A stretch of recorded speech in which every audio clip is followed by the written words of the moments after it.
ওমা একজন কৃষ্ণ ভক্ত যদি কৃষ্ণ কৃষ্ণ বলে কাঁদে, পাশে যদি আর একজন ভক্ত সেই ভক্তকে ধরতে যায়, তার দশাটা কি হয় গো? হ্যাঁ, সেও ভক্ত যে ওই ভক্তের কণ্ঠটি জড়াইয়ে ধরে বদনে কৃষ্ণ কৃষ্ণ বলে কাঁদে, কাঁদে না? এবারে নিমাই চাঁদ আমার কৃষ্ণ বলে কাঁদছে, ভক্তরা কি আর ঠিক থাকতে পারে গো?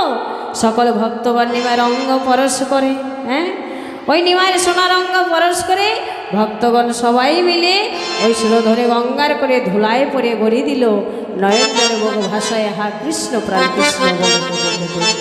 তাই এদিকে কি করলো সচী মাতায় আমার নিমায়ের সর্বাঙ্গে ধুলি ভালি নিজের আঁচল দ্বারা ঝেড়ে মুছে দিচ্ছে।